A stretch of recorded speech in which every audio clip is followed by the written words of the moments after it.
शिकवणी। एक घनदाट जंगल होते। त्या जंगलात एक मोठी गुहा होती। त्या गुहेमध्ये वाघोबा व त्याचे लहान पिल्लू राहत होते। पिल्लू अजून खूप लहान होते, त्याला बोलता येत नव्हते। वाघोबाने विचार केला, आपले पिल्लू आता मोठे होऊ लागले आहे, पण त्याला अजून बोलता येत नाही, काय करावं बरं? त्याने विचार केला व त्याच्या मनात एक विचार आला की आपण आपल्या पिल्लाला शिकवणी लावूया।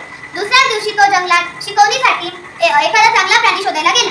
पहिल्या दिवशी त्याने मांजराची शिकवणी लावली। मांजराने म्याव म्याव असा आवाज काढला आणि ते पिल्लाला म्हणाले, पिल्ला तू माझ्यासारखा आवाज काढून दाखव। वाघ जवळच बसलेला होता। तो म्हणाला, हे वाघाचे पिल्लू आहे, मांजराचे नाही।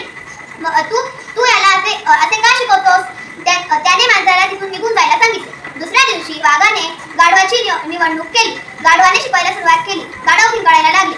वाघाचा वैताग वाढला। तो म्हणाला, हे गाढवाचे पिल्लू नाही, हे वाघाचे पिल्लू आहे। त्याला असा आवाज काढता येईल का?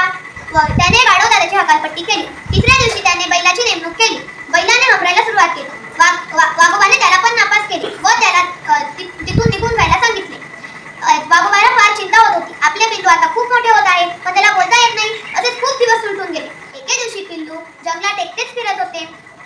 तेव्हा एक शिकारी आला व त्याच्यावरती बंदुकीचा नेम धरू लागला। पिल्लाचे लक्ष शिकाऱ्याकडे गेले व पिल्लाने जोरात डरकाळी फोडली। वाघ त्याच्या गुहेतनं हे सारे दृश्य बघत होता।